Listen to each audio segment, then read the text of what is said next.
Teď ti vysvětlím něco, co by ti měli naučit ještě rodiče v dětství. Koukej, mám 3 kytky. Vyber si jednu, která se ti líbí nejvíc. Jaká to bude? Tato? A nebo tato? A nebo možná tahle bílá? Vybrala jsi? Super. Znamená to, že ty 2 ostatní jsou horší, anebo méně hezké, nebo hodnotné? Ne.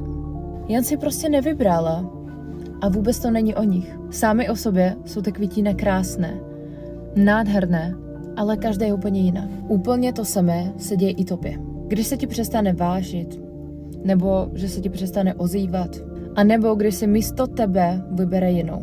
Není to vůbec o tobě a nemusíš se kvůli tomu měnit. Nemusíš se snažit být jako ta druhá kytka. Měnit svůj vzhled, chování, charakter. Taky o sobě nemusíš pochybovat, že s tebou něco není v pořádku. Že musíš být hezčí, lepší, jiná, jenom proto, abys byla konečně vybrana. Věř mi, že jednou tady bude ten správný, kdo bude chtít jenom tebe.